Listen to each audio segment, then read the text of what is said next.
Conversations about the soul. Yeah.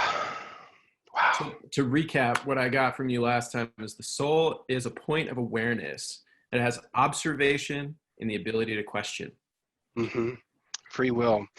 And the soul, you know, even if time and space is an illusion, growth and continuity is still a thing. The soul, whether the research is all there or not, there's enough evidence, whether it's like scientific or anecdotal, that shows that memory is a thing. Like data does evolve, data does stick around, and it's especially through the DNA. So the DNA is the physical archives of our soul's choices on the physical reality. It really is. Whoa, hold on. Will you repeat that? The soul, wait, DNA is the physical archive of the Of the soul soul's journey. of the soul's journey. Wow. Yeah. So I can speak freely based off my beliefs. Yeah. So Mhm. I believe that consciousness and awareness exists far beyond just on Earth, and the experience on maybe a different planet or a different reality could be just so different. But at least on Earth, because that's our only point of reference, um, we exist through these human bodies, and the human body, we contain memory, we contain DNA, we contain all this stuff. But I read this series of books that talked. It's Dr. Michael Newton. He talked. He's a hypnotherapist that specialized in like past life regression therapy, and I really liked his definition of the soul, where he states that the soul starts off as this like golden yellowish point of light, or sorry, it starts off as like a yeah, no, a white light. It starts off as this pure white light, and then through all these different incarnations, it actually changes color over time, almost like going through the entire rainbow, going from like red, orange, green, all up to violet until eventually gets to this point where it reaches this like solid gold. It goes from this Mm. pure white to the solid gold. And the reason why it's changing, and my own interpretation of that is, you have these experiences where the soul is faced with choices, challenges, all that stuff. And on a physical level, you have this very direct ability to observe what your choices do.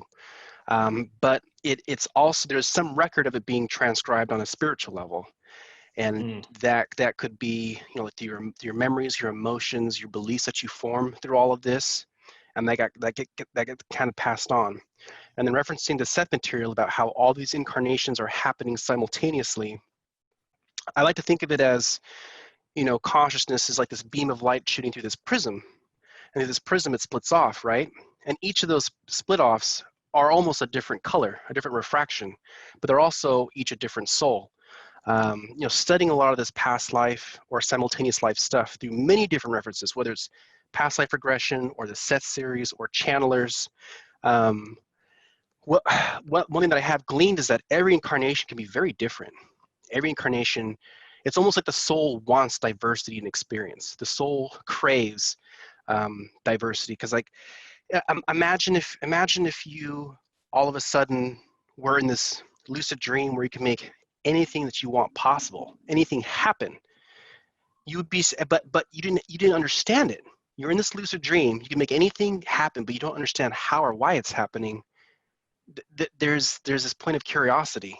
The soul, I believe that the soul at its root is unlimited curiosity. Mm.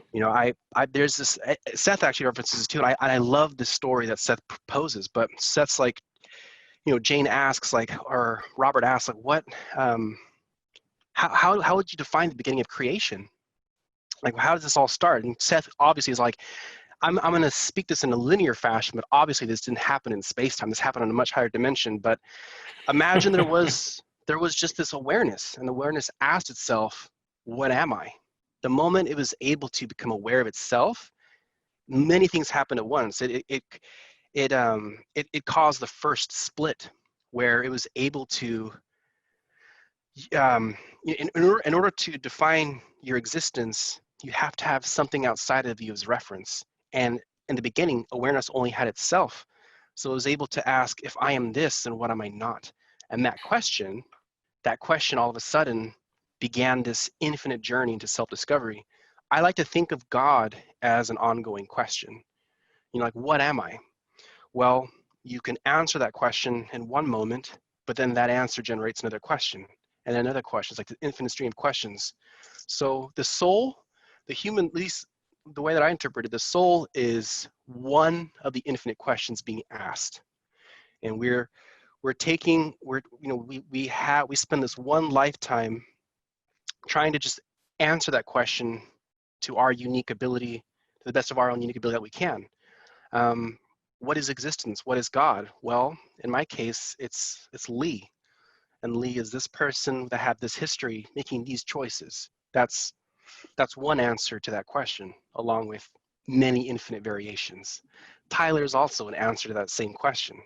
It's one answer. It's one answer to this question that will generate more and more questions.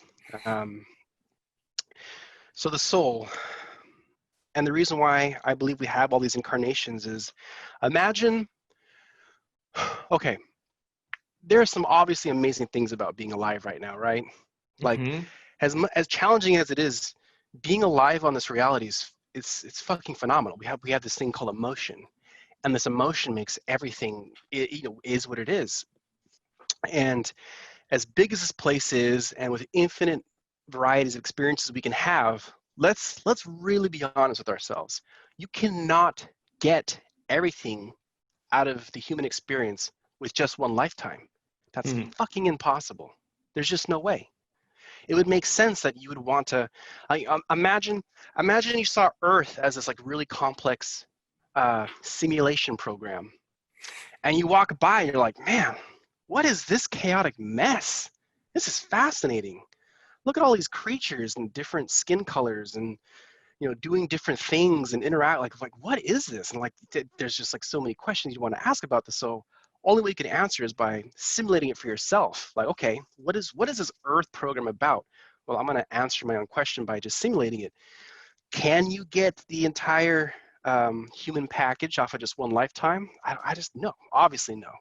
There's way too much experience. So the at least where I'm at currently with my belief about the soul and incarnations is that you are this point of awareness, this ability to observe and ask questions.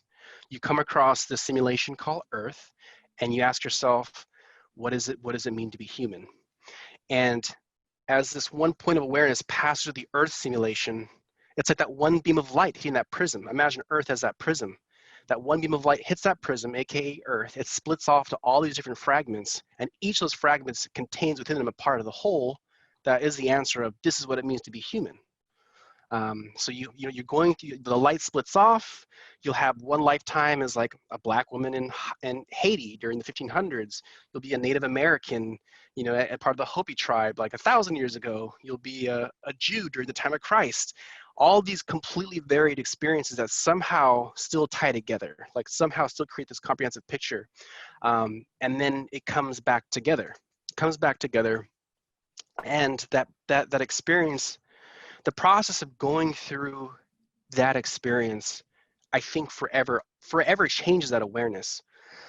Like a fundamental belief about existence and consciousness is that everything's energy, right? Everything's energy. And what is energy? Energy is just a series of waves. It's a series of vibrations. I'm sure you'll possibly read this in the Seth series, and Abraham and other channels reference this, but we all have our own unique signature frequency. There's the energetic makeup of Tyler is a unique frequency, like a perfectly unique like a radio station channel. It's a Tyler channel, and it's unique. Like nothing else can change it or alter it. Like it'll always exist. It always has existed, and it'll forever exist as the Tyler channel.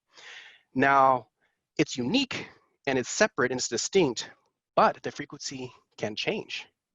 Your amplitude, your frequency in terms of like the rate, the richness and the complexity of the frequency changes, and the way that it changes is based off of just living life. You know, like who you are now, Tyler, very different than 20 years ago. You know, your choices and your experiences have changed your unique frequency. So the soul, You the said that soul, may I? yeah, yeah. So you said that we have a signature frequency, Hmm. but then you're also saying that it shifts through time. So what part of that is signature and stays with us through all of the maybe different incarnations, different life experiences, and the adaptations? How does that, is it bandwidth that shifts? Is it amplitude? Is the frequency itself? Uh, it's a Ooh. signature, like a fingerprint, but it's a continuation. So again, if it's a linear thing, then it's That's a damn good constantly in question. motion. Yeah. And it's going to be kind of because like this is a question that we're trying to find an answer that's based out of like space-time thinking, right? So that I'm going to try to come up with a apropos answer. Like um, if I use my creativity, my imagination to tap in to answer that question, imagine Tyler's unique frequency is just the melody of a song, okay? But imagine starting off. Woo! It's a melody, like it's a song that doesn't change. You remember the name of the song that you really enjoyed that you wanted to use as the intro and outro to your podcast when we first started hanging out? Oh yeah, it's Rhino Dub. Rhino Dub, yeah. Imagine Tyler's unique frequency is Rhino Dub, but when you were very first born, imagine just a very basic 8-bit synth. Like it's just one instrument, like a very basic synthesizer, and that it starts off. It's playing the melody of Rhino Dub. Like, okay, this is obvious Rhino Dub, but it's super super super simple. It's just one. It's just one instrument, right? And Hmm. over time, you learn about maybe you acquire a drum sounding instrument. It changes the song, but it's still the song. You can recognize, okay, this is still Tyler's song. Over time, maybe you'll add some effects like reverb. Maybe you'll add some effects like vocals. Maybe you'll add some effects. Maybe there's a choir. There's a brass section. Over time, you're changing the feel and the flow of the song, but it's still the song. You still recognize this is Rhino Dub. Maybe it's a remix. Every 5 years is a different remix, but it's still Rhino Dub, and no other person has Rhino Dub. I guess that's if I was trying to get to answer that question, that's my best shot. Is everyone has their own unique melody, and that's their signature vibration. So we're Oh, creating the song of our soul. yes, yeah, we're creating the song of our soul, and I believe that you have I don't know if you read this in the Seth book or not, but there's an oversoul level, right? So Right, right. Seth too. yeah, yeah, yeah. So just as how each of our incarnations are like fingers, like if this is our soul, and each of these incarnations are like fingers, right? So there's Tyler, and then there's your past and your future selves, all part of the same hand. Well, that soul also is part of an oversoul that's got other forearms and other fingers sticking out. And maybe, and like this is something that we at the ego physical level can't comprehend yet, but maybe the unique signature vibration that we're trying to refine and develop and express is part of an even bigger orchestration. Like, what if you die, Tyler, and then you meet your soul level, and all your incarnations that produce their own unique signature, like their own songs, when you layer the songs over, it creates this beautiful orchestral piece. It's a Hmm. multidimensional orchestral piece, and that is like that soul telling the universe, this is what I am, this is how I exist, this is how I fit into existence. And then it probably just escalates. There might be like even more complex, more infinitely diverse forms of orchestral pieces that our oversouls make up.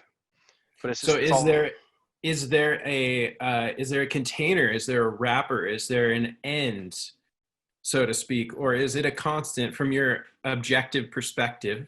Is yeah. there a constant, a Seth 2, a Seth 3, a Seth 4, a Seth 5, right? Is there Hmm. a layer and layer and layer of ascension of the soul? And if so, then uh, would that be kind of the oneness theory, right? How Precisely. so source might be an amalgamation of all of these different souls combined, like the ultimate orchestra. Yes. Yeah. Yeah. I really like the idea, like the visual reference of just white light. Like Mm. if you have like if you have the latest version of Photoshop, the ability to pick your palette of colors. It started off from like 64 colors to like over 1 million choices of colors, right? There's like this huge spectrum of range. Well, as we get more and more complex and more inwards, we see that there's like this infinite spectrum of color. But when you combine all of it, it's still just a solid white light. That's the oneness. That's the allness. And in my search, because we naturally are born with fear. We're naturally born with fear because we live in a world where it's important. It's not all bad. It keeps us alive. It keeps us going. But that fear can be applied to like large metaphysical questions, like, well, what happens to me when I die?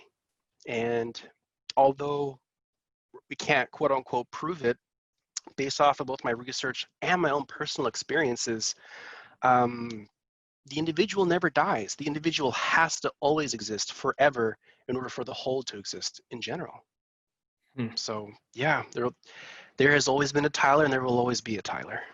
So how do you define the concept of beginning or end, any sort of that linear fashion? So on one hand, you're saying there's always been a Tyler frequency, there's always been a Lee frequency, right? And it shows up through different fingers, different incarnations, different elements, different ways of observing the awareness, right? So then how come, scientists say 13.8 billion years ago there was a bang? Yeah. Right? Where's the relevancy of that? And if so, how does that concept of time or an origin point, in your perspective, fill out to, wouldn't there be a logical endpoint? So that's a pretty big question. I'll do my best to answer it. Thanks. The Big Bang, the theory of the Big Bang is relatively new, and the theory of the Big Bang has actually been losing traction. Although the data shows us, based off of the latest technology, that we can kind of estimate 13.8 billion years ago, now there's a lot of additional theories popping up saying there actually could be infinite Big Bangs, and we're only aware of just the one that we're able to see and exist in. In terms of beginning and endpoint, the Big Bang signifies the beginning of just our universe. However, and you'll come to discover this in the Seth series as well, like there obviously are infinite different parallel universes, and in the third to fourth dimensional level, in order for us to have this experience, there has to be this linearity, right? But if you go to the fourth, fifth, sixth, seventh, is as you go up on dimensions, that linearity completely loses reference. And consciousness, I've come to experience and understand, although it can abide by this time-space continuum, like that's how we're able to have this human experience, it very easily can also shift a gear up. It can exist outside of time and space. So if it can exist outside of time and space, then beginning and endings don't really matter at all. It almost doesn't make sense on a higher level. But talk about that higher level perspective, if you would. What is that like, going from 3 dimensions to 4? And if so, how far up, if we're to use that scale, how far have you gone or experienced or perceived? I believe I experienced, okay, let's see. Have you heard of, like, do you know what a Mobius strip is? No. Okay. Yeah. If you just Google on your desktop, Mobius strip. Let's see. I'll do it too. Yeah, actually, if you want, you could just share your screen. Oh, okay.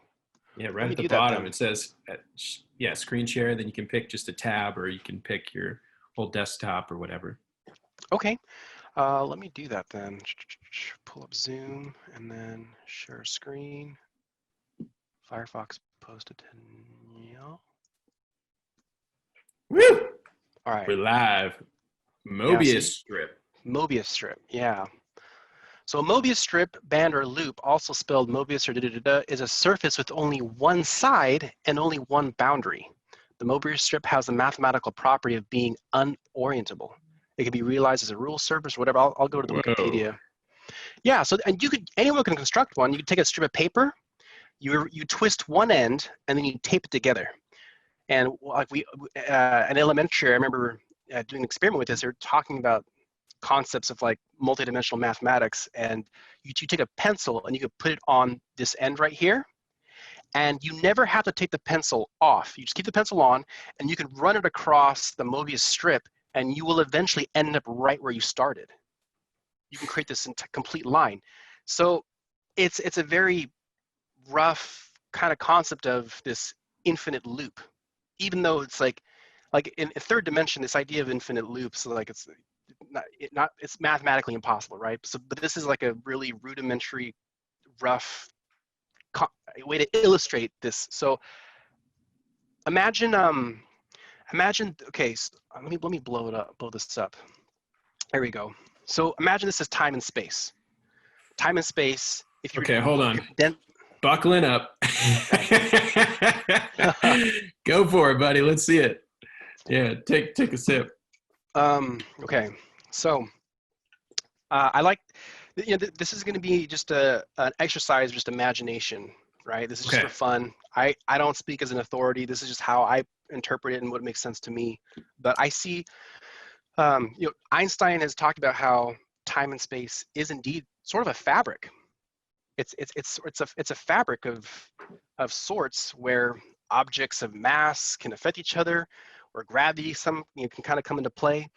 But it's this fabric, and the ideas of traveling faster than the speed of light treats time and space as a fabric because you have the ability to puncture through the fabric to join from point A to point B. So in Star Trek or Star Wars, and talk about the warp drive, imagine our universe is right here on the Mobius strip, okay? This is like the Milky Way galaxy. And then Andromeda is way the fuck over here. It's like how many billions of light years away. Well, the warp drive would just be literally, if this is a piece of paper, you would compress the two pieces of paper together, take a little needle and poke a hole through. So instead of traveling this whole expanse, you have the ability to warp the time-space fabric and then just kind of puncture through. That's kind of the theoretical concept of teleportation. But how this applies or affects to your earlier question, this is a way that I like to imagine reality exists. So the Big Bang produces, in a sense, this Mobius strip, but I believe, like, if we're going off the basis that consciousness has always been, if there was no beginning and end, then there had to be a point. This Mobius strip, this quote-unquote universe, had to exist before the Big Bang. This is just existence in general. Imagine if this point right here on the time-space was, like, you see this little cross-section, was the Big Bang, okay? And then we are right here. And this is only 13.8 billion years. Well, theoretically, you could go before the time of the Big Bang, and you can go after. And you can go along this loop as many times as you want forward and as many times as you want backwards, but it all still exists. It's all just there, and it's just, I'm trying to get the best way. Yeah, I mean, it's always existed. The Mobius strip and time spaces in this infinite loop has always existed, I guess. So maybe on this third dimensional level, this might be a way for us to interpret infinity and existence. But on another dimensional level, there are these advanced geometrical shapes on the 4th, 5th, and 6th dimensional level that we can use advanced computers to computate, but the human mind conceptually can't wrap our minds around. Can you show any of those examples? Yeah, let me take a look here. There was a really good podcast that talked about this, actually. We need to get my friend Grayson on this this next one that we do around this subject. He's the other person that I talk to on this kind of level that's very, very deep like you. And oh my goodness, that would be tremendous to see both of you guys like play it off of each other and feed it in, because he's the one that actually showed me this Hypercube first. That was like really? 3 years ago. Yeah. Oh shit. I I want to brush up on this more and learn about it more. I just have a very, very broad general knowledge. You know, he'd probably walk circles around me, but I was Oh, no, no, no. down to join. He's the same kind of person as you. Like, it has nothing to do with his profession. He's not a doctor or Oh, anything like that. He's just an incredibly interested, fascinating, curious soul. hell yeah, yeah, that'd be fun. I'd be totally down. So there's this idea. Yeah, so I guess just to recap, you know, like a tesseract is a hypercube. It's just what a cube looked like in fourth dimensional space. Well, there's a fifth dimensional version of this, a sixth dimensional, a seventh dimensional. So There's can you actually explain what we're seeing here though? Because a three-dimensional cube makes sense, right? I have a yeah, rock. It says imagine on it. I like yeah, that. It's tactile. It fills up this much space. It weighs this much, right? yeah. So what is it that we're looking Hmm. at then if there's the cube, but then the tesseract has another layer? Is that energetic? Is that something that we can actually see or Oh, touch or interact okay. with? Yeah, so it's simply the fourth dimensional level is something that I don't think we could. Um, okay, so I'll try my best. Three dimensions, it's obvious. Height, weight, depth. Not weight, width. Height, width, depth. Three dimensions, cube. The fourth dimension is, you know, from what most people have kind of come to the point of is time. The fourth dimension is time. Beyond that, I couldn't really comment too well. There's a really good YouTube video. It's actually only 2 minutes long. Let me see if I can, we can just watch it real Dude, quick. that's perfect. That sounds Yeah, great. Plus I time. just got to remember, let's see, 10 dimensions explained. So yeah, in 2 minutes. So it's a really good job explaining it. I can actually do a better job explaining with a human. I think um, we can watch this real quick. I think this is it. Yeah.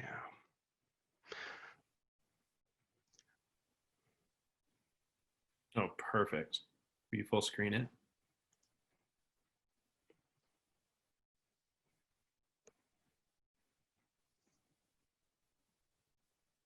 I don't have any audio. Okay. I went to full screen. There we go. How about now? Do you have visuals? It is come back up. It's just under half of the page. There we go. Now it's full screen. Okay. At 12 seconds in. All right. I'm going to go back a little bit. We'll just watch this really quickly, and then I'll reference back to maybe an example Perfect. for the human person, And then how I think it could apply. if I can't hear it, if Yeah. our listener can't hear it, do you want to just go ahead and describe what it is that we're watching? Yeah, sure. Yeah, I'm going to press play, and if you can't hear any audio, then I'll just send you the link to this video as well, and then yeah, I can definitely describe. Are you hearing Yeah, any there's audio? no audio. Okay. You know, I'm wondering if there's a zoom setting. I bet you there is. Bet you there is.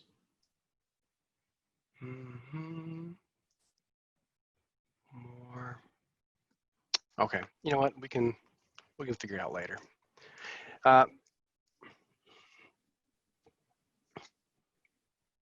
One dimensions, many points make a line. Two dimensions, make a plane.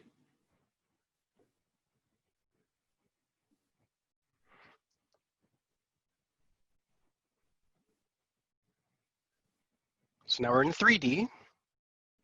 Many planes make a space. 3 dimensions.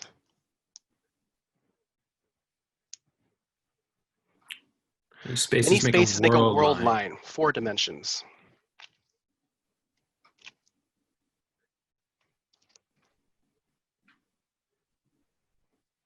Many world lines make a Probably probability plane. in the 5 dimensions. Okay, so just to kind of recap, like very basic stuff, right? We understand up to 3D, and then 4D talks about time. there's this concept of the fourth dimensional human that I really liked. It was explained by someone that, okay, so if every single Planck second, which is like the smallest measurement of time that we'd be able to mathematically devise, a Planck second, if you took a Planck second of every, if we took a snapshot of, let's say, let's use you, Tyler. We take, somehow we have the technology, like maybe your life is a simulation, like a 3D simulation, right? And each frame of that simulation on the Planck second, there's a snapshot that's being taken, like a fourth dimensional picture, right? From the moment that your father's sperm hits your mom's egg to the moment you take your last breath on your deathbed. You take that little snapshot, right? Now, let's using your imagination, if you were to line up all those snapshots, if you were to zoom out and you see the planet Earth, like you're an astronaut, and you line up all those snapshots, you would see a fourth dimensional Tyler snake. Because think about it, if all of your snapshots were all lined up, you would look like some crazy weird snake thing. So as an example, you could take your phone and you could pull up your Photos app and you're zoomed into one photo, and then you pinch out, and now all of a sudden you see a couple photos next to each other. You pinch out again, and now all of a sudden you see them combined. You zoom out again and you see by the month or by the year. It's a similar process, right? Yeah, but it's creating a cohesive shape.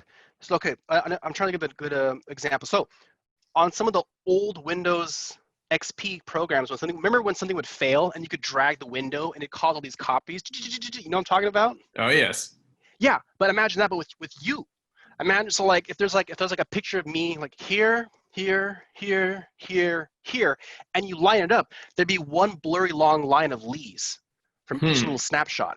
Now take that and blow it up across your whole life. So where were you born, Tyler? Juneau, Alaska. So imagine the snake starts in Juneau, Alaska, and you travel all over the world, right? You've been to several places already. Like name 3 other countries you've been to so far, off the top of your head. I've been to Canada. I've been to Germany briefly, and I've been to Australia. Australia. Yeah, so that would be part of the Tyler snake. So to start on this, you see like this, if you looked at the Earth, right? And here's Alaska, you see the Tyler snake eventually make its way to Australia, to Germany, to Canada, to Portland, down to Lake Tahoe. And it's like it's kind of like this weird crisscross, like a squiggly line. But that in a snapshot is what Tyler is a fourth dimensional entity. Now, so it's consolidating everything that would be contained within time as we perceive it, right? That's your fourth dimensional self. Ha. Is that entire? Okay, how does probability play into that? Now we go into the fifth dimension. The fifth dimensional. So you start off in Juneau. So here's so when it comes to this gets kind of trippy. Let's pretend in this example, only way Tyler could have ever been born, like your birthday and your place of birth doesn't change at all. Okay. Imagine Tyler the creationist as a simulation. It's a video game. It's a video game with multiple endings. There's easily a Tyler that never went to Germany or Australia. There's a Tyler that never started their own business. There's a Tyler that got married really young and has kids already. There's an infinite variety of Tylers. So if you don't change the beginning point, birthday, Alaska, Juneau, but everything else is a variable, you start seeing the fifth dimensional version of you, where instead of seeing one defined Tyler snake, where you were born in one place, you die in one place, and you had all these experiences, now you're seeing all of those Tyler snakes overlap. That's the fifth dimensional Tyler. How? Sick. Because there's infinite possibilities there then, right? Yes and no. There is a finite limit to the Tyler experience because, like I said, in this example, your birthday and your place of birth doesn't change. Just in this example. It gets more complicated if your parents could have picked another place another place that you might have been born. That's just it. If you were born somewhere else in a different time, I don't know if you would be Tyler per se. That's why, and this is like, this gets really heavy and heady. So I'm only limiting the theoretical exercise as we have one concrete point, which is your birth date and your place of birth. That doesn't change. For the fifth dimensional example. Can I pull on that thread slightly? Yeah. Ask away. Okay, so 4 dimensions seems really easy to grasp, right? Yeah. It's just take the consolidation of your life and be able to view that at one point. Yeah. Right?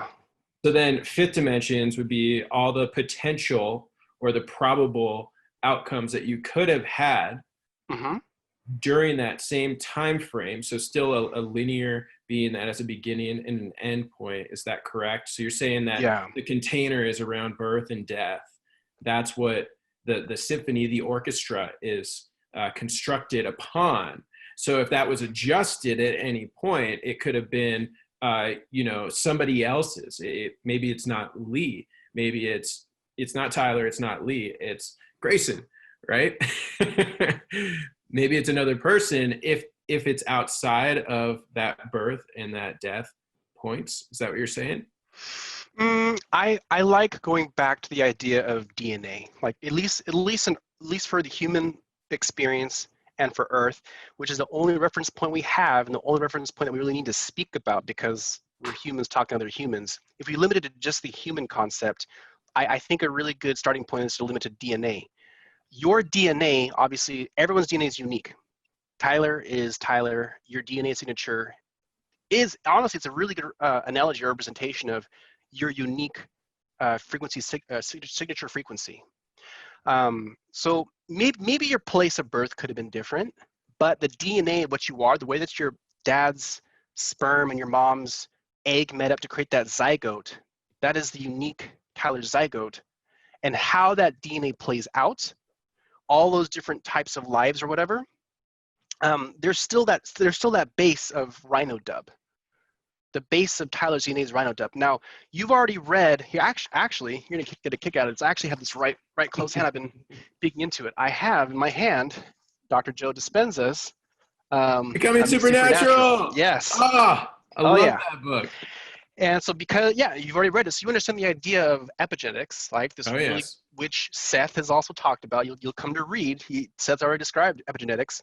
So our DNA does change, but just minorly, very little. I thought that it's not actually the DNA that changes, but it's how it expresses itself. Yes. The code is still the same. The code is still the same.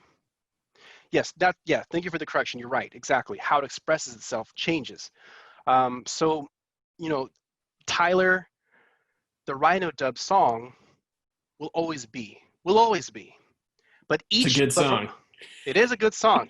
and from the fifth dimensional perspective, you're listening to infinite variations of Rhino Dub at once. That's fifth dimensional Tyler.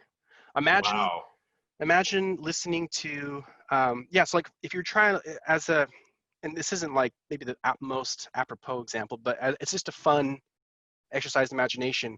We can picture the fourth dimensional Tyler Rhino Dub signature frequency.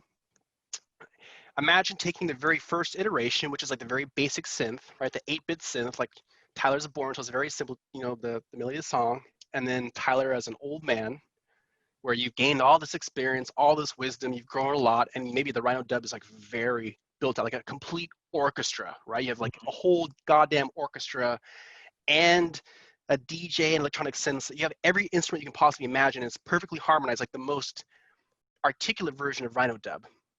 And you take all those versions and you just stack them on top of each other.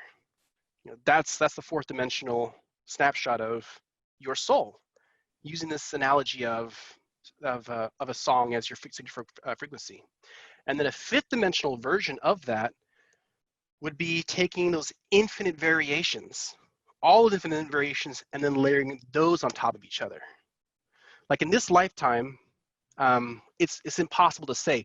Like you're existing in fourth, and you and I are both existing in all dimensions right now. There's a really good, I'm not going to be able to find it because I don't know the terminology, but I'm going to draw it. I'm going to draw it. Perfect. Here. I don't think this is my original idea. I think I've read about this a long time ago, but I'm going to try to just hash it out the best I can. So, is the text reversed, by the way? No, it's actually, I see a cone of probability. Is that right? Yeah, yeah, yeah. And then time and place of, what's the bottom word? Of birth. Oh, a birth. Yeah. Yeah. So here's Okay. another way to kind of illustrate us as souls and our whole life. This cone of probability could maybe be a fifth dimensional snapshot of let's like going back to using you as an example. So this entire paper and beyond this paper is all possible realities in existence. Okay. Anything that your imagination can come up with, let's say theoretically, does exist. There is a yarn tile. Like, okay, did you ever watch that movie or read the book? Oh God, Hitchhiker's Guide to the Galaxy. I need to. Ah, I have not. You didn't see the movie either? No. There's this funny part where they're traveling with the spaceship, and I don't know what they're using some type of technology to like jump through these different dimensions. And there's like one dimension where they're like yarn people, one dimension where they're like clay animation people, one dimension where they're like two-dimensional. There's like all these variations of who they are, right?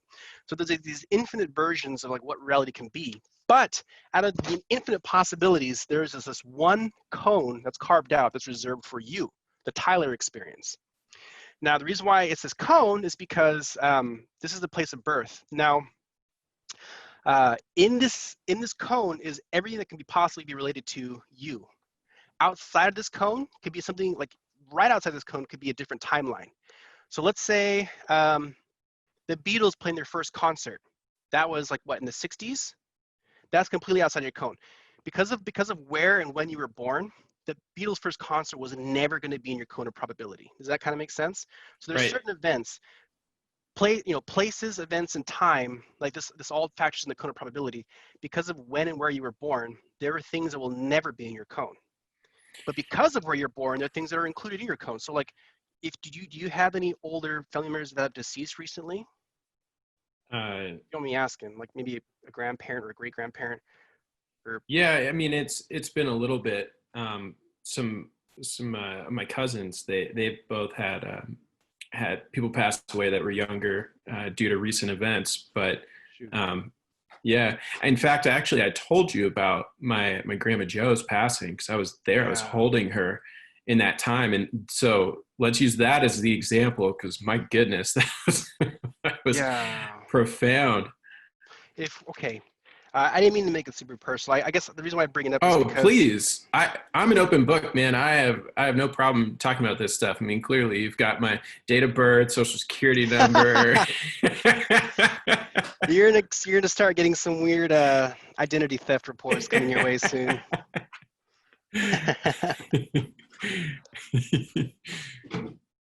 Okay, this is gonna look kind of funky. Good. That's what Rhino Deb looks like. It's That's kind of right. funky. So if this Mm. was time and space, let's say we go back a couple of decades. This is your grandma when she was born, right? Oof. Your grandma, her cone of probability because of her time of her death, and this is a fourth dimensional snapshot. This line right here is the coronavirus pandemic, this crazy world-changing experience that you and I are alive to see. This was never in her cone of probability Hmm. as an event. On the fourth dimension. On the fifth dimension, there could have been a Grandma Joe who does experience, who's alive to this day and does experience this. So these are like different like little snap. What I'm trying to illustrate is like, But how is it? Oh, because her life endpoint could have been further down the line just yeah, by so 2 years. the end of the cone, yeah, exactly. The cone represents like life. Now, the reason why it's a cone and it's not just a straight line or a squiggly line is because as you progress through life, the variability increases exponentially. The variability. So like Mm. between the ages of 1 and 3 for your life, there's not much variation besides your parents moving around or whatever. You have to learn how to walk. You have to learn how to eat. You have to learn how to wipe your own butt. Like there's these common, pretty expected things to, yeah, it's like it's very limited. But as you get older and as your brain develops, as you become more cognizant, as you can think more and make more complex choices, your ability to understand yourself and choices in life and to choose gets more and more complex as you get older, and more opportunities and events happen as you get older too. So the further you go out in life, the more variability there is.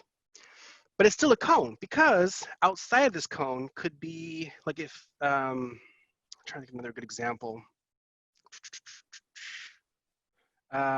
This cone is still limited to observable objective events on this planet Earth. So let's say on a fifth dimensional snapshot, we're going to use the same starting point for your life, but I'm going to draw a whole nother cone. Okay, so there's a cone next to this cone. It's really cruddy drawing, but in this timeline, or in the same place, same timeline, everything, this is a separate reality that's very similar, but the coronavirus never happened. And that Tyler exists now as well. So on the fifth dimensional snapshot, we're seeing completely different parallel, like there's similarities, but I'm kind of just like spiraling out. But You're doing great, man. You're doing great. Is that kind of making sense? Yes. Yeah. Yes. Help us to understand. It was easy to grasp with a single cone, and there's a point of origin, and then the variability as we grow in intelligence, scope, possibilities, physical potential, etc. that grows. And then so hence our world, our universe, if we're the center of the universe, because we all are as point of awareness from my perspective. So it doesn't matter what exists out there, it's still being perceived through this vehicle, this vessel, all of my senses. So I'm the point of the universe from that perspective. Here's my cone. That makes great sense. Love that. Seeing grandma's cone in there, that makes great sense. Seeing the fifth dimensional reality of myself seems like it wouldn't be one additional cone, it would be infinite additional cones, but they would have that same point of origin. So maybe it's perceived as a dot with a circle around like it. A sphere. Maybe all the cones combine into a sphere. It's kind of weird trying to create three-dimensional models of this, but actually no, now that I think about it, I might have led us astray a little bit in this example. Let me redraw the cone. Oh, now it's getting good. So actually the cone as a snapshot is your fifth dimensional self. But if I draw a line, any kind of weird line, like a squiggly line, this line, let's say the top of the cone is your death. I mean, not really, because you could die, honestly, there's like infinite ways you could die at any age range. But this line is the fourth dimensional Tyler. These are the different choices you made throughout this cone of probability. Okay, I've got a totally tangential question here. Can I ask? Yeah. Oh my goodness. So source, right? People talk about source. I think about Abraham. I think about Seth. I think about Jesus. I think about all the different, symbols and the way that we connect with our soul. And then there's when you're in alignment versus out of alignment. Could it be that the squiggles are out of alignment points that we feel, and sometimes we keep going and we go a little further, go a little more extreme before we course correct back to what our souls actually craving, what we actually want as far as expression in this journey of manifestation and expansion as a human, as a soul, as an entity. Like how do we contain or wrap our heads around that in relationship to the sphere in the cone? Oh, that's a great question. Okay, I've actually been thinking about that too. This idea of spirituality, metaphysics, you do hear this thing a lot about being in or out of alignment. Like, what the hell does that mean? Right. There's this concept that I read in this book about. Okay, so this goes back to the idea of your unique signature frequency, and it's a song. The song, honestly, it's another good way to use this analogy. Now, in music theory, we have this idea of major notes and minor notes, right? And in a very simplistic way of sometimes explaining to somebody who doesn't listen to or doesn't study music, the major notes are kind of the happier vibe notes, and the minor notes are kind of a bit more sad, you know? If a song is played all in minor notes, some cases, it can elicit this emotional response. So even though we don't fully understand why, we know that we all have emotions, and emotions are universal. Like everybody, doesn't matter where you are in the world or what culture you're born from, when you're happy, you smile. Hmm. And when you're sad, you frown. Emotions are understandable on kind of a base level, right? Like and through that, we yeah, it colors our experience. Now, how that applies to your own soul in your own life, how you make your choices being in and out of alignment. Let's say in this example, okay, this all goes back on the precept that you believe consciousness exists before you were born. Like if you believe that your consciousness existed before time and space, then there must have been a point in before time and space where you made a choice. Another idea in free will, or sorry, idea in spirituality is free will. There is always free will. Free will has always been there. People say, I was born against my free will. Well, yeah, on one level, that it seems like that. You don't have the memory, but you know, studying these spiritual texts, you know, once again, referencing like the channelers, the books, all that stuff, even having your own past life regression therapy, you can kind of get to a point where you realize, oh, wait a minute, there was a consciousness of me before I was born in this physical body. I think a lot of people spend their lifetime trying to ask or find out what that is. Like when people say, I want to know what my life's purpose is, it really is, I feel like it's to answer that question. What was my intent to even being incarnated in the first place? So in terms of being in alignment, I believe that there's a point of consciousness that has an intention. And it's that intention that basically creates the series of events that allows us to be born and have experience. It's an intention. And the intention can be very simple or it can be very complex. And I think how you act in physical life being in or out of alignment, let's say a good, okay, so the intention for, you know, using you and RhinoDub once again, your Thank you. intention is to play your unique signature frequency to the best of your ability, RhinoDub. Your intention is to play out RhinoDub, to build it out, to make it this complex song that just really just makes you feel, you know, compassionate, proud, happy. Like it's this. Seth uses this a lot too. This term called value fulfillment. There's some part of our emotional spectrum that we feel, man, this feels good. Like I can't explain. I just this feels right, right? It's the compass of the heart. It's a party that points Yes. north. So there is this quote unquote ideal way to play Rhino Dub, the way that it was always meant to be up to some level. However, as you go through your life and maybe you make some choices or you buy into or believe things that aren't true, but they're kind of fear-based, that can temporarily, put the song from major, which is in alignment, into the minor keys. Can you imagine a minor key version of Rhino Dub where it's kind of sad sounding? So it's still the Uh, same song. You don't lose like you can tell that it's Rhino Dub and that this is the Tyler song, but it's a sad version. And it doesn't feel right, but it's still oh, playing on. And you're choosing that. You're choosing to play the minor version at that moment. When you're choosing to be out of alignment or you're not following the compass of your heart, then like yeah, the song itself doesn't change, but the composition and the feeling of it does. It goes from major to minor. So that's maybe like a really rudimentary, small example of how I can maybe explain that.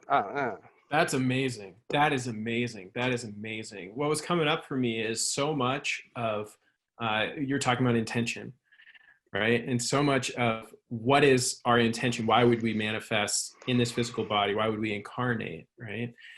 And I think about, yesterday was Easter, Yeah. and I think about the paradigm of Jesus and that representation, and so much that I experience in Christianity and the different iterations or understandings is that there is an afterlife from that perspective, but there's an origin point.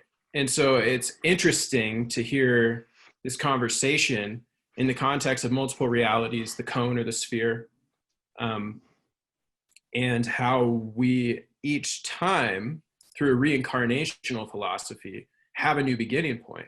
So those actually it seems almost like Christianity could be a more narrowed perspective Yes. of a grander play of reincarnation. Because if you believe in afterlife, then how would you not believe in a prior life?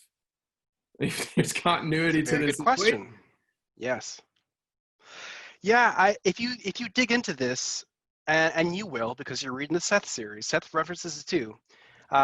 Depending on what school of thought that you're from, some people believe that the Bible was edited at its very early conception, like after Jesus' death. The people that created the Catholic Church wanted to control the public opinion. I'm going to sound like I'm speaking as an authority, but this is just based off my own research and my own feelings. That the Catholic Church became what it was as a form of control, more or less, right? I feel like it's pretty obvious to see if you connect all the dots.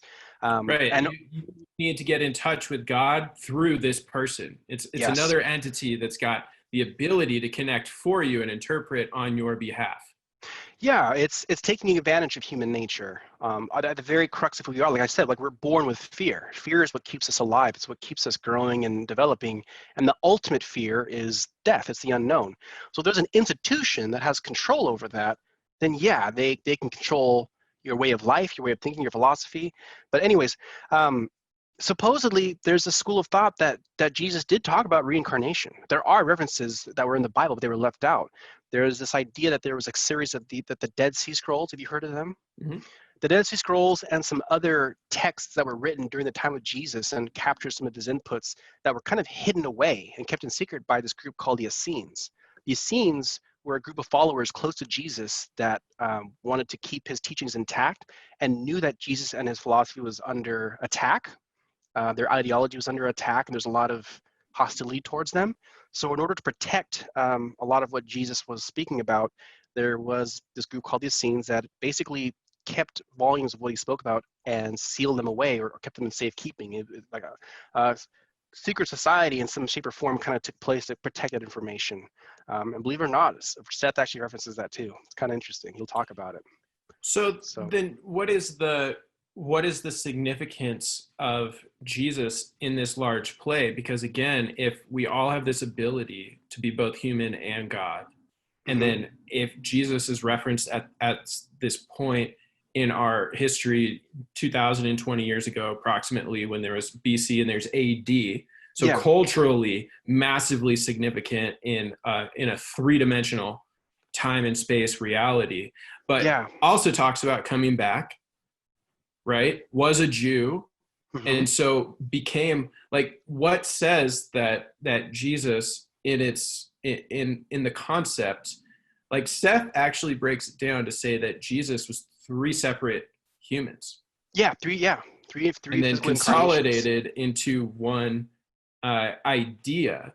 Mhm. And so help me to understand from your perspective, is the lean towards Jesus culturally, is there a reason behind that? Is there so much momentum? Could this be the most God human and or most God and most human thus far that's entered into carnation, that was able to speak with the most clarity, that had such conviction, was able to channel that God energy to do healing on the spot? I Yeah. mean, Joe Dispenza's workshops prove all this through science now too, through Yes. meditation, that we each and every one of us are able to get closer and closer to source, God energy, whatever you want to call it, by getting into alignment and having ultimate belief. So Yeah. that has so many implications and repercussions on how we go through each day. So what is, in your perspective, let's call it the relevancy or significance of Jesus through Mm. your own personal experience, what you've learned, how you've gathered, and what you've already shared with us? Okay. Yeah. This is gonna be like a multi-layered answer. Yes. Because yeah. So um, some one book that's really changed my perspective on life and reality. It's been a while. I actually gave it to a friend years ago and he never returned it. But It's good. He was it's meant to have it. yeah. It's called the Mayan Calendar. The Mayan Calendar. It's the Mayan Calendar. something. You know what? I'm gonna Google it because I think this is Yeah, do you want a important. screen share? Yeah, 1 second. I'm gonna pull up my browser. Oh, here we go. Let's see. If Book. you believe in afterlife, how could you not believe in pre-life? Okay, I have it open right here. The Mayan Calendar and the Transformation of Consciousness by Carl Johann Kalman, PhD. So, to summarize this book, this dude spent his entire life studying ancient Mayan culture. Like he got his degree on. I'm not gonna butcher it. Let's see. It talks about the author, but anyways, he's in the book. He spent like over 20 years of his life down there in Guatemala, like studying the language, studying the symbols, everything with the Mayan. He was trying to understand the Mayan calendar as a whole. And why is the Mayan calendar even important? Well, the Mayan calendar is a snapshot of astronomy that has been so accurate that we have used it as reference for the past thousands of years or so. The ancient Mayans were so damn good at their celestial calculations, right? Like the way that stars would align and everything, like the way, like their math and their astronomy was on point. Just like the Egyptians. The Egyptians are also known for just being absolute geniuses when it comes to preciseness of star measurements. Mm. And how this all factors in. He talks about how the Mayans broke down the idea of time. So in this book, he talks about, so, okay, this is weird. They have a different reference to time. I'll try to explain it the best I can based off my memory. So we have 12 months to a year, right? And that's our reference of time. And that is based off of one revolution around the sun. Well, the Mayans had a different way to measure time, and they called these segments of time baktuns. And there were 13 baktuns in one rotation. So have you ever seen a picture of the Mayan calendar? How do you spell that? Baktuns? Baktun. All right. I'm trying to look at a good picture. Something like that. I mean, we've all seen what it looks like, and you can pull it up on Google. It's this round shape. And describe what we're looking at, though, because I've seen this, but what does it actually mean? I mean, there's two faces that are looking at each other at the bottom. There's a face in the center. It looks like there's all sorts of different faces and animals. yeah, And is this where we get our star signs from? yeah. I'm seeing if I can kind of count it or whatever. But the calendar, the way that he basically described it is the calendar as a whole, it works in this spiral fashion. So it'll go through I don't remember what his term that he used to describe it, but how 1 year to us is 12 months. One complete revolution in the Mayan calendar was 13 baktuns. There were 13 baktuns to one revolution. I don't know what consists of revolution, but what's fascinating is each of those baktuns, so one of the 13, was ruled by a deity or a god. The deity, the god, or the god of that baktun. And after one revolution, we'd go through the whole thing again with those same deities, those same gods. And each deity or each god had some type of deep, significant archetypal symbol about them. Like there was one god of war, and conquest and of violence. There was a god of harvest. There was a god of enlightenment. I'm gonna have to pull this up again sometime for you in the future to have some more precise references. But essentially, there were these different themes that each baktun represented, that each god that ruled over that baktun represented. And what he found is, according to the Mayan calendars, how they calculated it, every time a revolution completed, so all 13 baktuns were experienced, time would actually shrink. So this is where it gets weird. Wait. Yeah, this Each is where baktun has deity, and then each rotation, is that what you call it? Each revolution or rotation, when it starts over again, the next 13 baktuns that are to happen takes a shorter amount of time. The Mayan calendar, according to this dude, when he unraveled it, the Mayans actually did say that the universe started almost 13.8 billion years ago. Their calendar actually goes back that far. That's what makes this really trippy. Yeah. So what this guy did is he took the entire calendar that's been all woven in, and he basically like unraveled it. He like unrolled it like a giant roll of carpet. And then studying these Baktuns and their archetypal nature and how they might apply to our actual history line. He took human history as far back as we were able to measure it, and to the best of his ability, he matched our history to these Baktuns. And although this is only based off of his theory and his research, like we can't really prove that this is the case because the Mayans are all dead. There was like this almost near perfect match to major events in history next to that corresponding Baktun. So Wow. anytime there was, but this relates directly to an event that happened, Tyler, that changed human history and nature forever. So anytime there was the god of war and conquest, it would nearly perfectly align with an event in history where there was either a giant war or the sweeping of a tyrannical dictator or whatever. So Genghis Khan, Napoleon Bonaparte, Hitler, anytime these like crazy powerful individuals rise to power and cause this like violent push, it would almost align with like the god of war and death or something. Anytime there was a birth of a new religion, Christianity, Buddhism, Islam, it would align when the Baktun would shift to the god of enlightenment. Anytime there was a shift in, or there's like a new invention or something, or whatever, like these crazy events in human history that completely changed the way that our life would work, would near perfectly align with the shifting of these Baktuns and that theme. The theme would almost mirror. So not only are we all impressed by how accurate the Mayan calendar is in terms of its astronomy and its ability to calculate the positions of stars and everything, this guy was uncovering that the Mayans went one step further.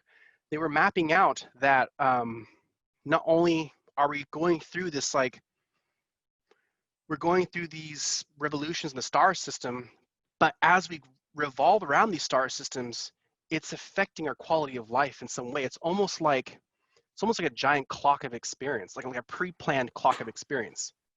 So how much does this factor into free will? How does this factor into some of the other elements that we've touched on? The point of origin, where if here's your cone, and your cone could get into. That's a very synchronous question, and this all, I promise, this all ties in. That's a very good question. So this is becoming a very dope conversation. So how does this factor into free will? Taking a look at this, so that was a perfect question to ask. You would think to yourselves, are we just slaves then? Are we just puppets to this preordained calendar of events, right? Like all these events are going to happen. Their themes, what they mean, are going to happen. Are we just all puppets to this play that's already been pre-planned? In a way, yes. In a way, yeah. If Hitler himself didn't do that, okay, this is gonna, I can't say this with obvious certainty, but based off of the same topic that we're talking about, someone else maybe would have risen in his place. Someone else would have been a Genghis Khan. Someone else would have been, maybe instead of Jesus, there could have been Jesus. I don't know, like some of the very similar name, like a human or an avatar would have come up to enact this grand play, this cosmic play that's happening. Now, as you know, the Mayan calendar ended recently, 2012, 2011. Everyone's like, oh my gosh, it's the end of the world. Da, da, da, da. And at the end of the book, he talks about this. He talks about the ending of the calendar and why this work is important to look at. And he basically states, looking at this and based off my research, one could say that there has been some invisible hand leading the story of what it means to be human. But now that the calendar is over, even though the Mayans were able to calculate the beginning of our physical universe from billions of years ago, and here it ends, what does this ending mean? He thinks it's graduation.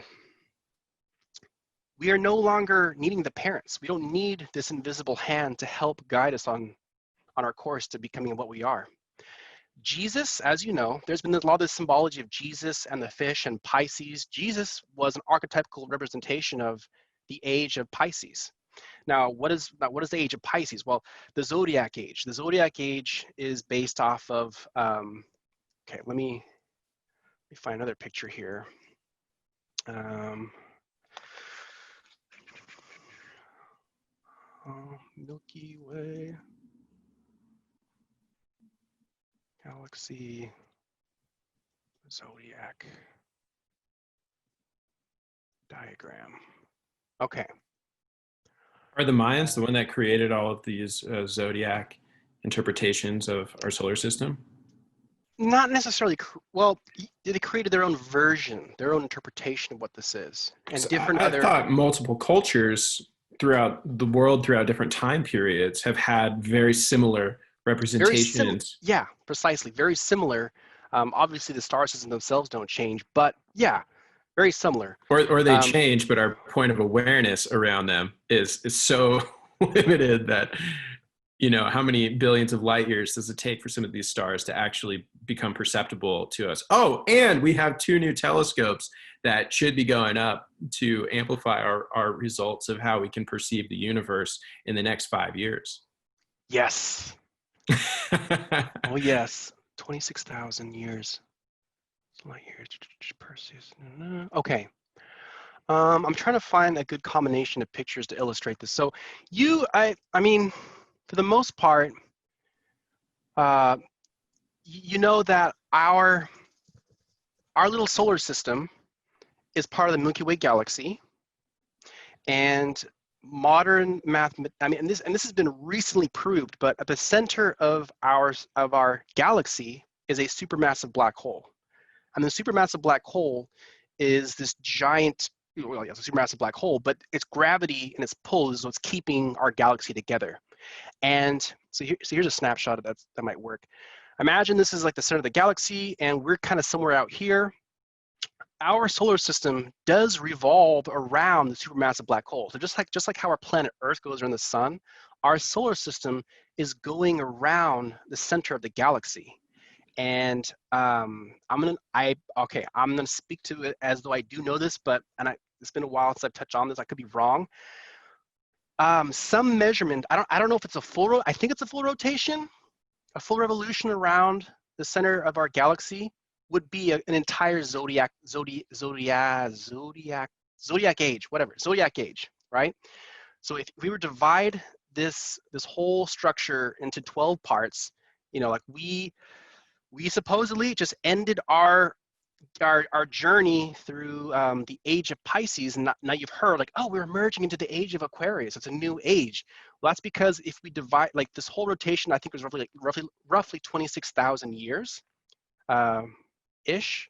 Yeah, it's like 12 and a half, or 12,500 years is almost roughly one half of the zodiac age, and we have just passed this threshold. We have pretty much completed one whole rotation from the last Aquarius age. So, Pisces is known as the 12th house. Pisces is known as the last of the zodiac. It's like December of our calendar. So we're basically starting a whole new zodiac age. The age of Aquarius is like going back to 1 after we just finished the whole course, going back to number 1.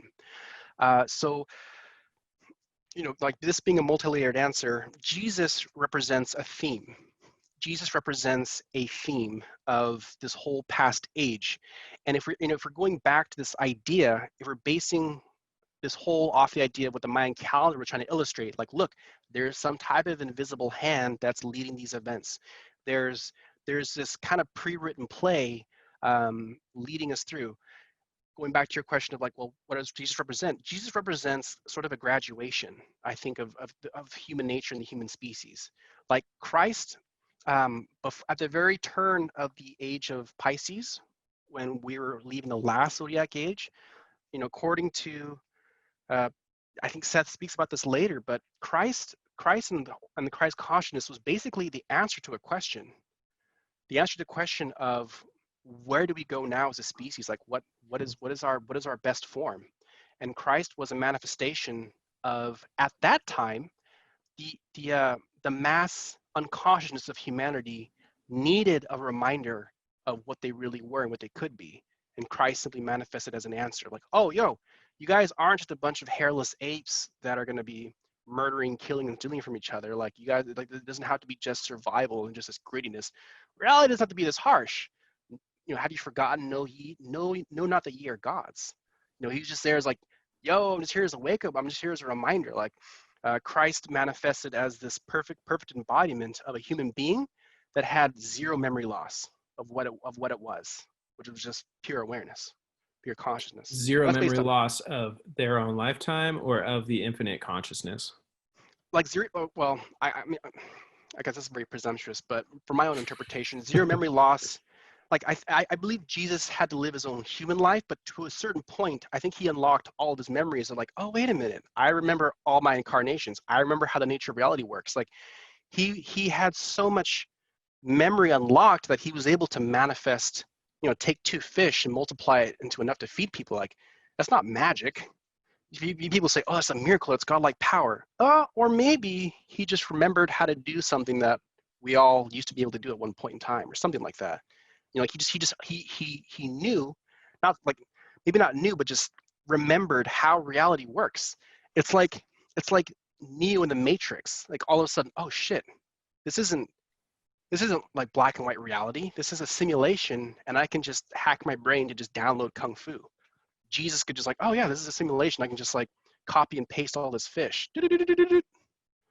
And he kind of set the stage of, it's like almost like the Zodiac Age was the ending of the play, started the play. Jesus is like, this is what you're all going to end up becoming, but we're going to start this 2000 story arc, the entire age of Pisces. We're going to start with the ending in a way of just like, all right, this is what you can be, and this is what you're going to work towards. Here we go. And then he disappears. And the last 2,000 years have been us trying to recreate, unscramble, and figure out exactly what the hell he was talking about.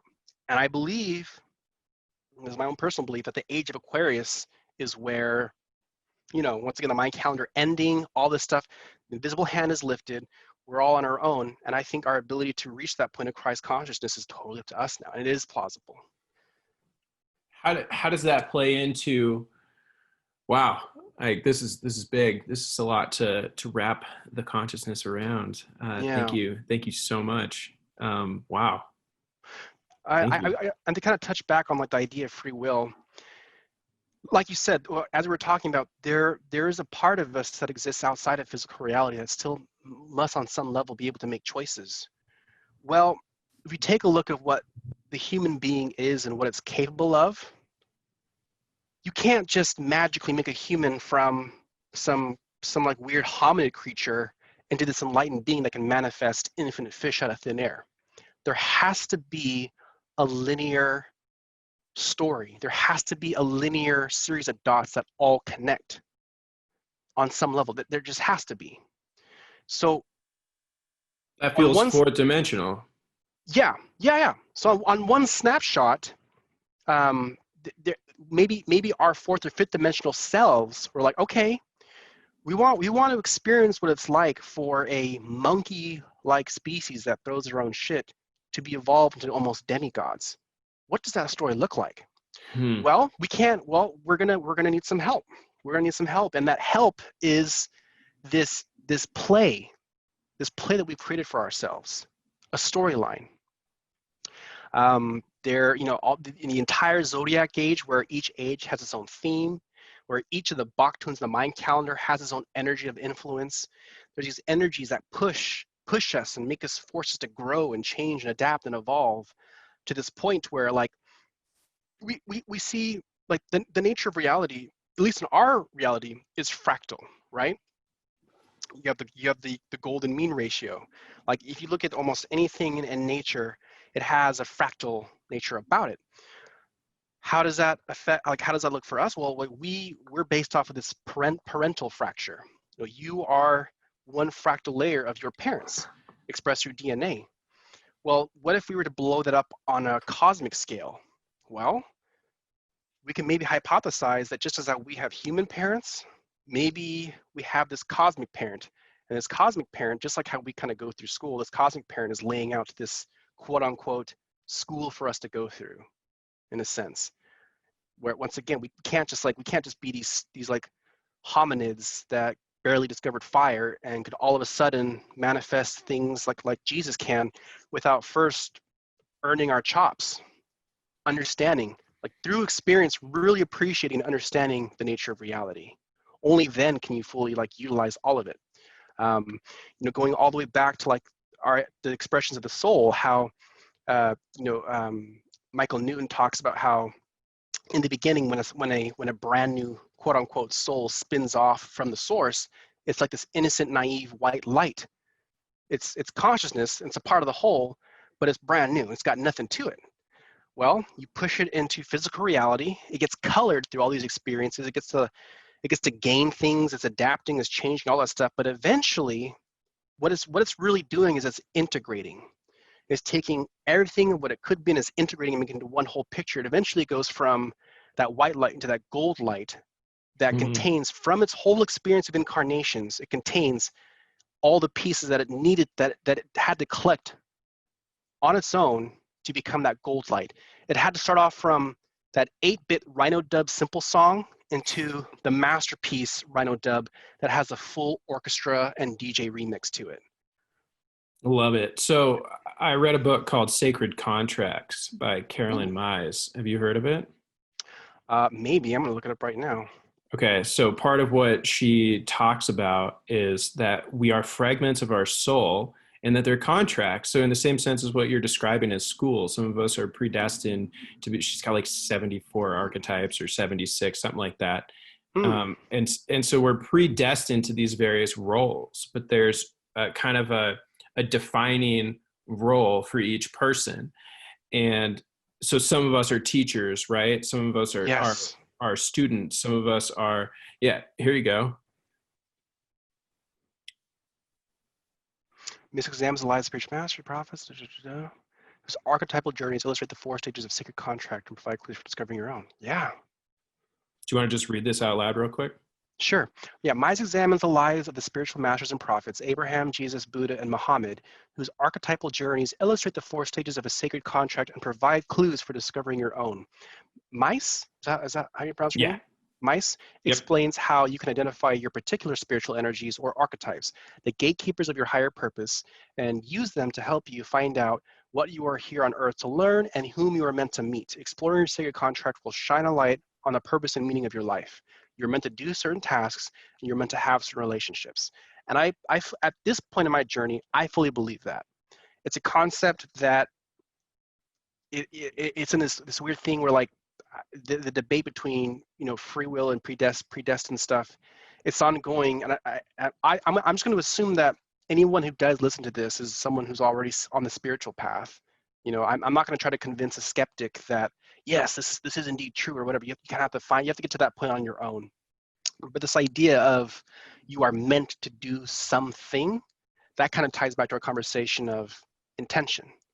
What some level of you, some 4th, 5th, 6th, 10th dimensional version of you had an intention to create us, to create this fragment of the soul for a reason.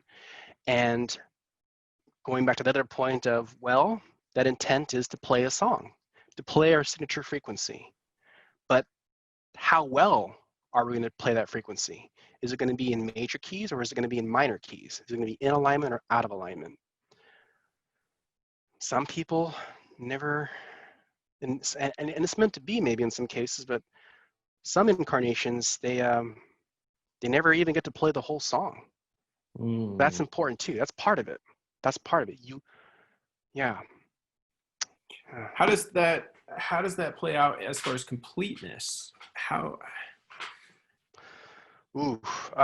That's a really good question. Because you were just bringing up that a fresh soul, and what came up for me when you described that as being pure, positive, white light, naive. Well, how is it that a soul spins out? Are souls strictly related to us and our human experience? Are they related to other animals, other life forms, like other manifestations on other planets? That's a good question. I made this in Photoshop a long time ago. I think I'm gonna kind of revamp this, but I'd like to maybe bring this back into life in a way. This whole idea of us talking, disseminating knowledge. I thought of this back when I was 20, neo-modus gnosis, which in layman terms mean new method knowledge. And I have this tree in the background, kind of symbolizing like the tree of life. You'll read about in the Seth books too, like the idea and the concept of the tree. It is the grand archetype of consciousness and life in general. So I don't know. I was trying to take all these different themes and make my own thing, but perhaps I'll revisit this. I'll polish it up a bit and maybe go from there. So maybe be on the lookout for Neo Modus Gnosis, the reincarnation of my old idea. We'll You know, see. as I'm looking at this right here, this seems like a great backdrop for like the YouTube thumbnail, right? So Mm, superimpose your face on here or our faces, depending on the style or the vibe, something like that. But this this is stuff that you've been thinking about, ruminating on, and your spirit, your soul has been in touch with for who yeah, knows how long in three-dimensional terms. I appreciate that, man. Hell yeah. Yeah, I appreciate it. Are you kidding? This is great.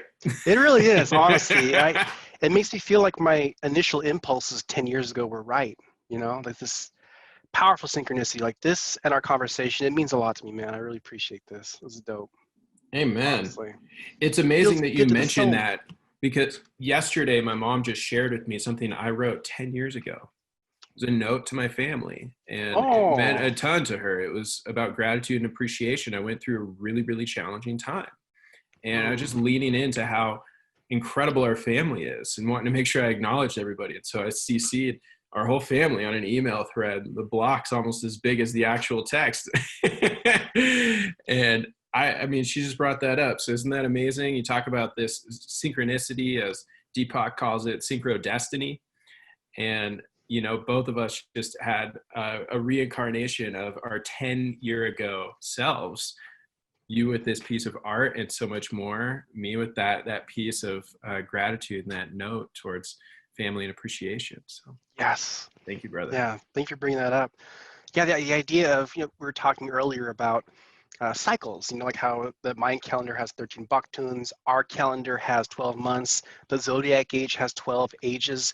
Well, for the human life, and like if you ever look up numerology, we go through cycles and numbers of like 9, almost 10. It's strange. I don't know if you looked into numerology at all, but Mm-mm. it's a fascinating topic in itself. I want to do some more research, maybe do a video on that. But yeah, like we go through cycles ourselves in almost nearly 10 years. So yeah, very apropos. Is this why? Because what is the significance with math being a universal language? Math being that you know like the metric system, right? If there's Hmm. another zero, you call it something different. Yeah. Like it makes so much sense, and yet American Standard is like full of fractions and all these you know uh, odd representations to me that don't seem to follow a simple format. So with the metric system in numerology, you said cycles tend to be about 10 years, tend to be about a decade. In a way, yeah. This gets really heady, but um, it's so okay.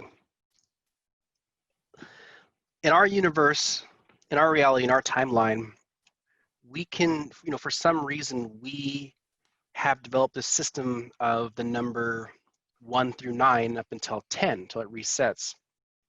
And it's a chicken and the egg question. Like, was math always there and we discovered it, or did we kind of create math and our interpretation is how it needs to be accurate? It's really strange. I don't really know. I can't really comment. In regards to like our measurement systems, yeah, like the metric system just obviously makes sense. Like it's just intuitive. I think Americans have just been stubborn and archaic. We just haven't really, we just refuse to kind of update. Yeah, I don't believe the American system that, like makes as much sense. But like we can take an object and we say, okay, there's one object, and now there's more than one. There's two objects. So we can kind of create this counting system. But why we decided 10, I'm not sure. 10 is stuck. Interestingly enough, different cultures did have different stopping points. I remember reading one culture where they go up into like increments of 13 or something. Hmm. So I don't know. It gets really theoretical and grand if we start exploring out of it. But um, yeah, sorry. I guess like spiritually though, we just tend to use 9. You know, like 1, 2, 3, 4, 5, 6, 7, 8, 9, and then it resets. In numerology, that's the case at least. Everything kind of resets back to this base. Like 9 is as far as it goes. 1, 2, 3, 4, 5, 6, 7, 8, 9 goes back to 1. It just resets. So before we took our break, Yeah, we the previous were question. we were on the true nature of reality, white Mhm. light going to gold light, and how we're all fragments, right? It goes back to Yes. that initial intention, and Mhm. then Mother Nature was calling. So, do you remember the direction that you wanted to take that, or do you have a direction that you would like to take that?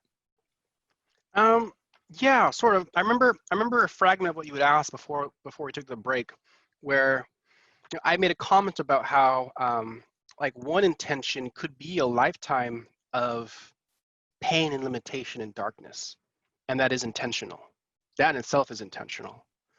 And I so the spiritual community, like the spirituality as a whole, and the spiritual community, there's obviously like many various sects and belief systems about it. You know, being based out of Portland, Portland has this joke about how it's just way too many white lighters. And I was like, what does that even mean? I asked a friend, like white lighters, they only focus on the positive. They only focus on the white light. You know, like I'm very spiritual and I'm high vibrational because I'm always focused on this and da da da da. And for some people and for some individuals, and I've actually witnessed this being in Portland too, in some communities, it's very narrowly focused where it's like, you just want to stay in the positive. And that makes sense. I understand why. Like we as life as a whole is engineered to strive for positivity in the sense of like pleasure, right? There's it, like here's an interesting thought, and this is both observable and provable even by science, is that all life has one one measure, or like one motivational factor, and that's the pleasure and pain principle. Mm. In terms of a spectrum of experience, we experience pleasure and pain. Humans, animals, even plants and fungi can experience pleasure and pain. Like we've able to experience, like plants can demonstrate stress, and plants can demonstrate, you know, that they're thriving. Um, we will always like that I like it makes sense why would anybody consciously want to choose living in pain all the time? Like that's completely illogical, right? Like why would anybody consciously choose to live in pain? Yet many people do. That's a whole other set of questions. I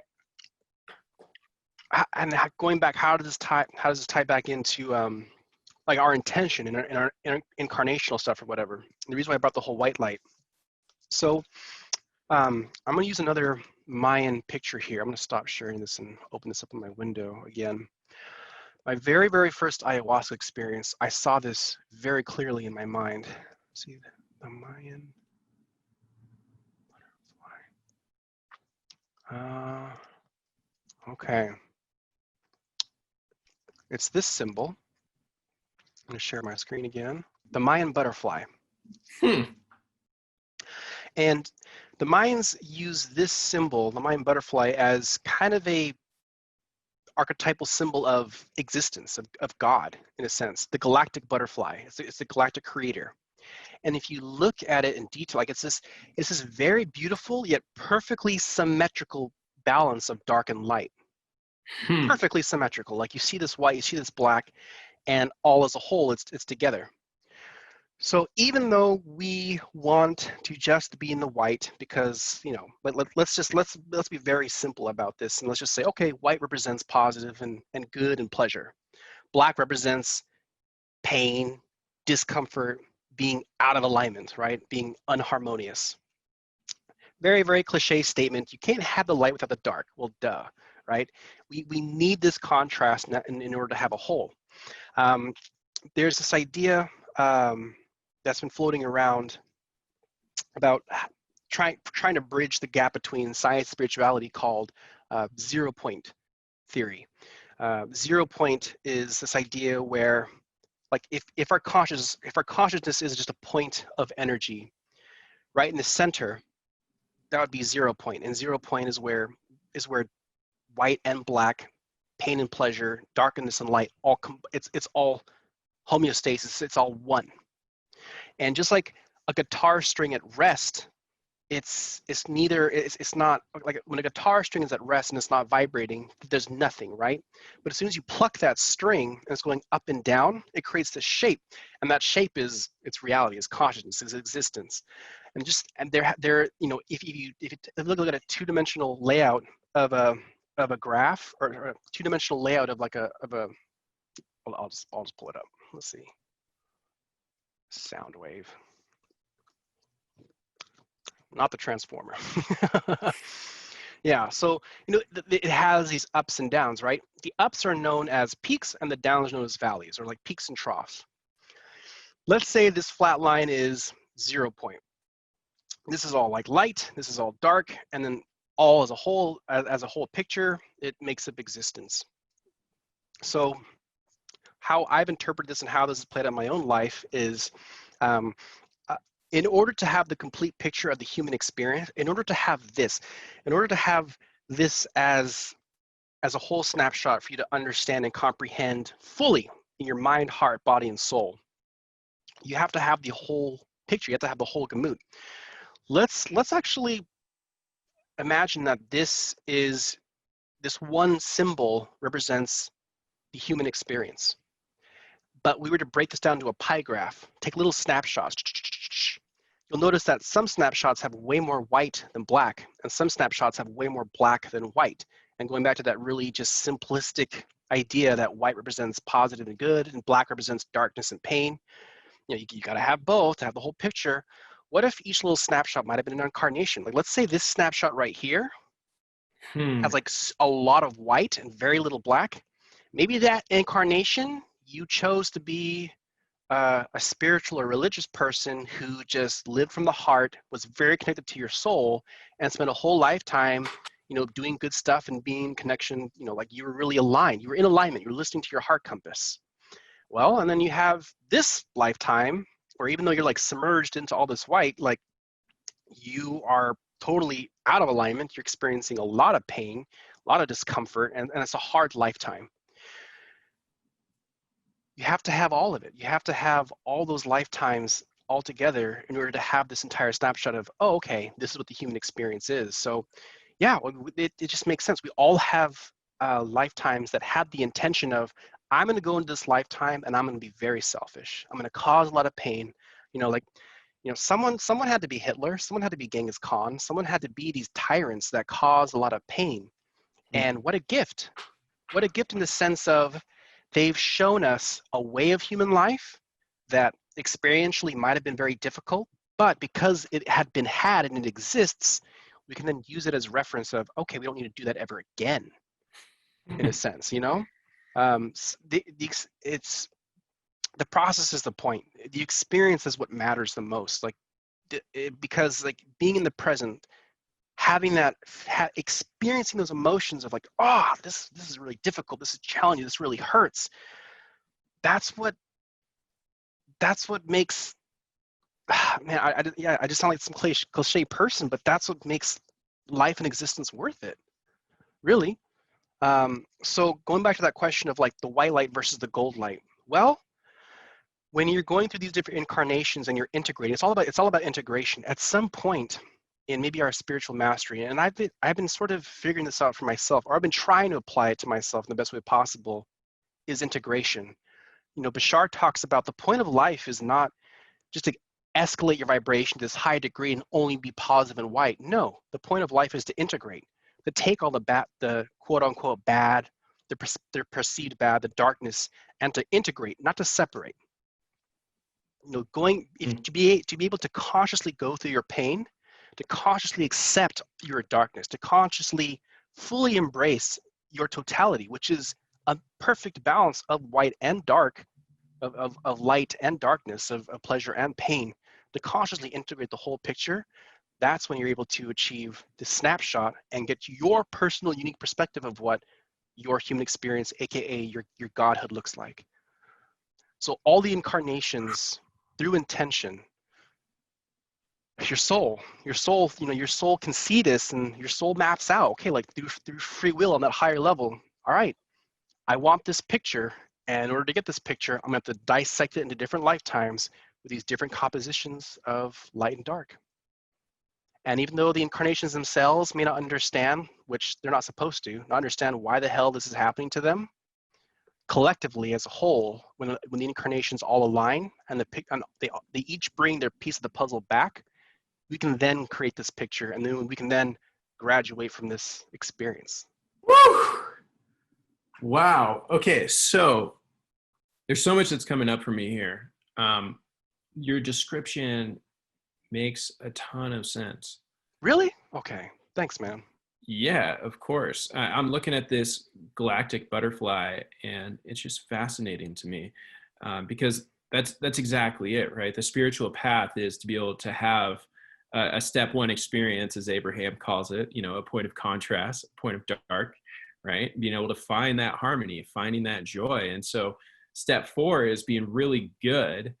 Okay, so step 1 is you experience the contrast. Step 2 is you're aware of it. Step 3 is you do something about it, right? So step 2 is you're kind of dipping into it. So Yeah. Step 3, you feel better. And then you're just focusing on the best intention. You're focusing on the best learning, right? Because we have pain until we learn. That's when the pain goes away, when we've actually integrated that lesson into our consciousness. Wow, thank you for that. And so step 4 is being really good at finding that harmony consistently. Step 5 is when you can go through the contrast, you go through the step 1, and yet you don't lose sight of the whole process. You're so integrated that you can experience, even in the moment. We always experience the contrast, but the amount of time that you actually stay there, the representation, how it shows up as something that's integrated, positive. Maybe it's not even positive, right? But in my framing, I tend to look at it that way. I like to think about things as always positive. Yeah, because I believe that all learning is positive, because positivity is just direction that's in alignment with a higher good, right? So somebody feels better from their learning. Just like you brought up, the greatest example is you brought up things like Hitler, like Genghis Khan, or Genghis, however you pronounce his name. I mean, theoretically, he killed more than any other, human that we know of on record. But yet, you look at viruses, and go back 100 years, and it's known as the Spanish flu, took out somewhere between 50 to 60 million people, if my data is accurate. And as a portion of our society at that point, I think there was about 200 million total on the planet. So that was much greater in impact than even one human was. But to find that reason not to repeat something that could be so dark, right? Something that is so painful, isn't that the essence of wisdom? Yeah, more or less, definitely. Wisdom is being able to. There's a good definition of wisdom that I read once upon a time. Of course, I'm going to butcher it, but yeah, no, I really liked what you said. Wisdom, I guess, would be having the whole experience and then being able to honor that experience consciously, moving from that point forward. Wisdom, having the whole experience and honoring that consciously moving forward. Like a really good example, and this has been a theme in my ayahuasca journeys that all combined. The point of this wisdom is there's this idea, in this three-dimensional reality where there's limitation. There's this whole idea of, and it exists around us. There is this idea of limitation in the sense of, like, we have to eat to survive. Resources are finite in a sense, and it's the idea of consumption, right? This whole idea of taking a part of something in order to sustain yourself. Because that's one of the base formulations of this reality. Let's go back to the idea that Earth is a simulation, right? That life is a simulation. And in the simulation, you can make these rules that last the entire simulation. One is, if you don't eat, you die. You have to consume. You have to eat plants, you have to eat animals. So you have to eat other living things in order to sustain yourself. You can't just eat one meal and be good the rest of your life. If only, that'd be dope, but not in this reality. So once again, this whole idea of pain and pleasure and how all life, all consciousness goes through these precepts. Do you think a plant feels pleasure when it's being picked by you? No. There honestly, like we've science has even shown that when bugs start eating leaves on a tree, it lets off these pheromones to its other neighbor trees saying, "Help, I'm distressed. You guys should amp up your natural pesticides." Right? Like Wow. trees are communicating. Yeah. Like even though they don't express it in language we understand, and this is gonna like maybe piss vegans off, but plants experience pain and stress to some degree. Animals obviously do. So when you're eating something, you are taking away that entity's ability to continue its life. So it's a sacrifice. The whole idea of like prayer and honor, that all came because it's like, oh shit, you are ending your life, plant, fungus, animal, so that I can continue to sustain mine. Mm. So a good example of this wisdom would be having the experience viscerally of both sides of the coin, being the perpetrator, being the victim. And this all ties into karma. So how does wisdom tie in? Like my interpretation of wisdom and spirituality is wisdom is fully experiencing all sides of the coin and then being able to like honor that whole picture. So through my ayahuasca experiences, I felt there were times where I would experience an intense pleasure and power, and I was just like on cloud nine. But it wasn't a natural pleasure or surge of power, meaning I was experiencing energies of my past lifetimes where I was living the law of the land of dog eat dog, survival of the fittest. I'd be this powerful person that was like raping and pillaging others and just taking all this good, even though I was experiencing all this good and I was cut off and unaware of the pain that I was causing others. I would experience a period of that.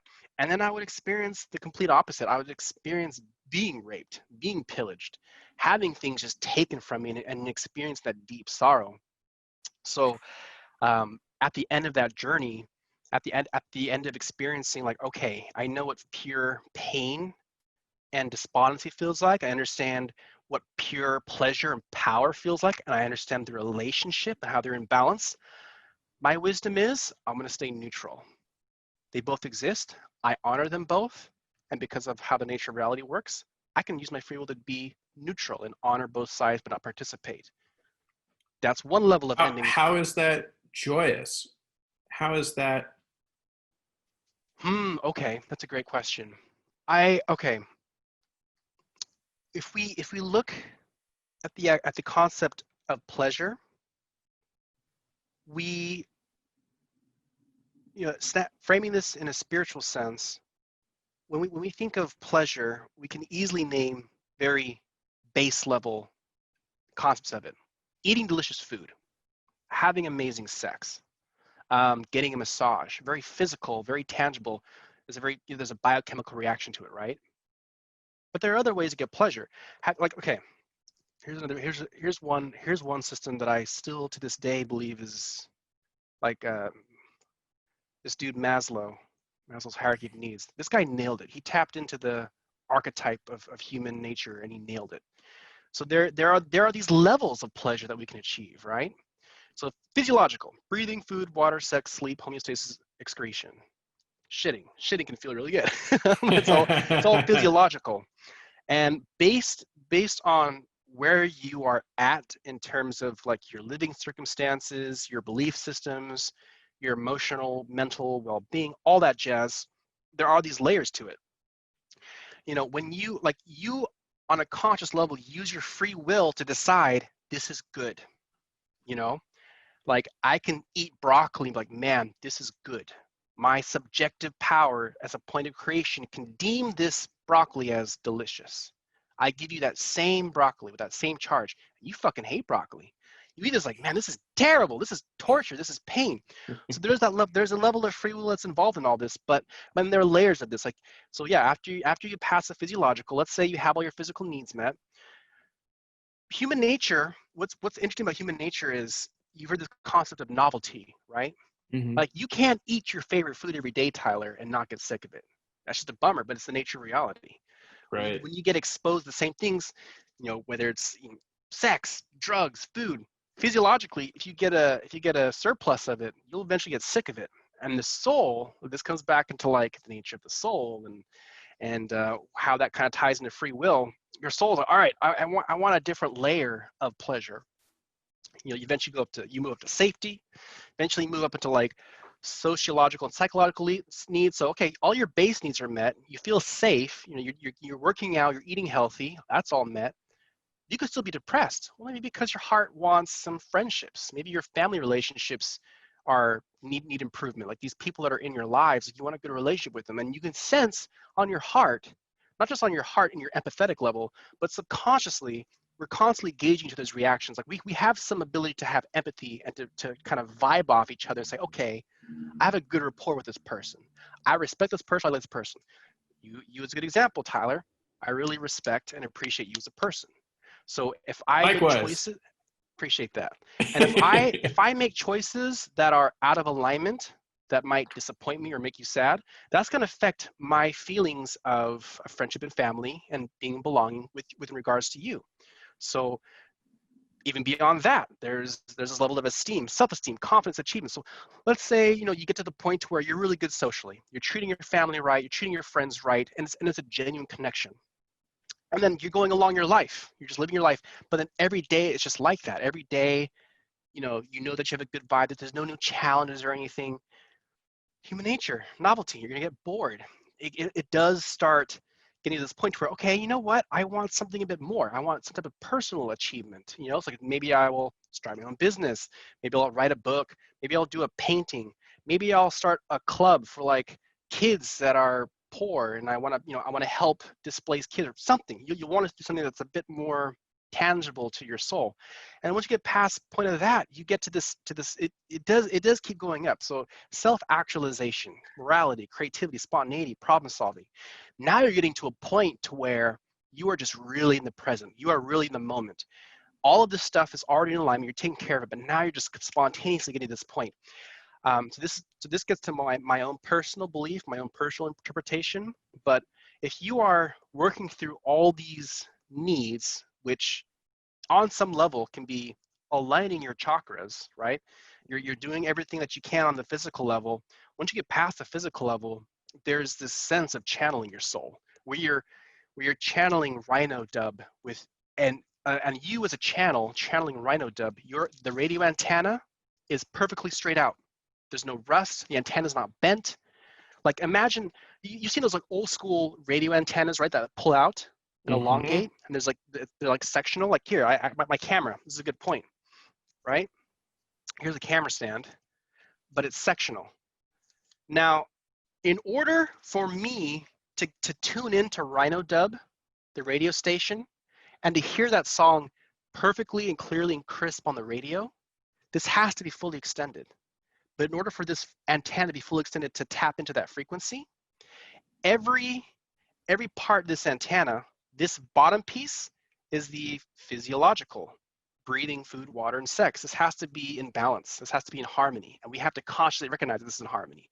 Then the next level, safety. We have to feel secure and safe in being in physical reality. And then our love and belonging, our social, psychological, intimacy, self-esteem, creativity, self-actualization. There are levels to this. And once you're able to, with complete sincerity and your heart compass, say to yourself, yes, everything is in alignment, all of a sudden the antenna is extended and you can tap into the most pristine ideal version of Rhino Dub, and you're exemplifying it, you're channeling it, and you are it. That's and how this ties back to your question of neutrality. When you're perfectly neutral, meaning you understand the wisdom of creation for its spectrum, the black and the white, the dark and the light, the negative and the positive. When you're able to stay neutral, you're not creating any more karma, or another way to word it, you're not creating a surplus or a lack in what this is. You're able to consciously stay in the center and have everything in balance to tap into your highest version of Rhino Dub. Is this why the pyramids were what was resurrected by the Egyptians? Everything coming to a point? Oh man, that honestly, that gets into some completely other territory. There's a Is lot that of is that a whole nother episode? pyramids by itself is a whole other episode. Yes. There's some crazy shit Can we about do pyramids. pyramids next time? Research. I'll brush up Yes. on my. There's some bizarre stuff about pyramids, but yeah. Oh my goodness. Okay, so wow. Awesome. Closing thoughts. How do you wrap up this 2 hours of Jeez, really? Two journey hours? of the Wow. soul? Yeah, pages, Oh. pages. Oh my goodness. Hmm. Yeah, I don't know. Honestly, like I really appreciate you doing this. I didn't know. I honestly didn't know what you had in store for me. But I feel like on some level, Tyler, you were kind of helping me prime myself to go into this direction, right? I didn't expect the types of questions that you were going to ask, but I was able to give some interesting answers. And yeah, it's sparked something in me, and now I want to get more refined. I want to brush up on this. I want to have sources. I want to have more something a bit more tangential. But for those that are listening, I would end with please, please, please do your own research. Like I really hope Mm, you spark some curiosity. None of what I said is necessarily true. It's my own version of truth, and it pertains to me. And I hope you're able to find your own version of truth, because there's infinite versions. You just got to find your own. You got to find your own clearest version of Rhino Dub, whatever that may be. Shout out to the motet. Oh my goodness, what an incredible song. So if there's Oh any yeah, track that we could have in the background, we need to figure out how to get Rhino Dub to be the backbeat on the yeah. running the whole time. Be like, what is the royalty? We need this. It's worth it. Yes. Amen, brother. I appreciate you coming on so much. Like this is stuff that I imagine is really frequently thought about, but oftentimes not discussed because I imagine there's a lot of charge within different people where, say, maybe their Yeah, family isn't as open to different perspectives. This is the way it is, right? You fit into my box, my blueprint, or you don't. And so that can be frustrating as somebody is, as a soul being an infinitely curious, um, question asking answering process, right? This game of infinity that we live in, and yet we have these tangible finite experiences. We have five senses, but yet, how often do we actually think about, like, wow, when I do this, I feel stuff. How does that actually yeah. happen? Like, I have dexterity, I have limbs. Like, what a gift. Oh my goodness.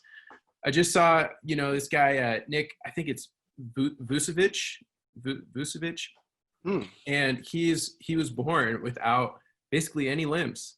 He's got, like, Wow.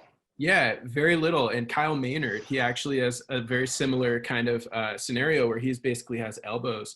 And Kyle Maynard, he climbed Mount Kilimanjaro on his bare hands. Yeah, and like Damn. yeah, there's another guy, Sean Stevenson, who actually he passed away just like a year or two ago. But he's known as the 4-foot giant. No, I'm sorry. That was actually Kyle Maynard. My apologies.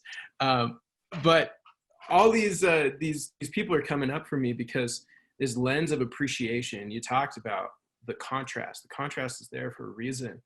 And when I look at the blessings that I have, just being able-bodied, having full, physical representations, I'm going to go hop on my mountain bike after this and go for a couple miles. I don't know. We'll see how far we go, but like, what? We just get to do this. The sun is shining. I didn't tell it to. It just decided to show up again, or we decided to observe it. But some people don't have eyes. They don't have that perception, but then other senses grow.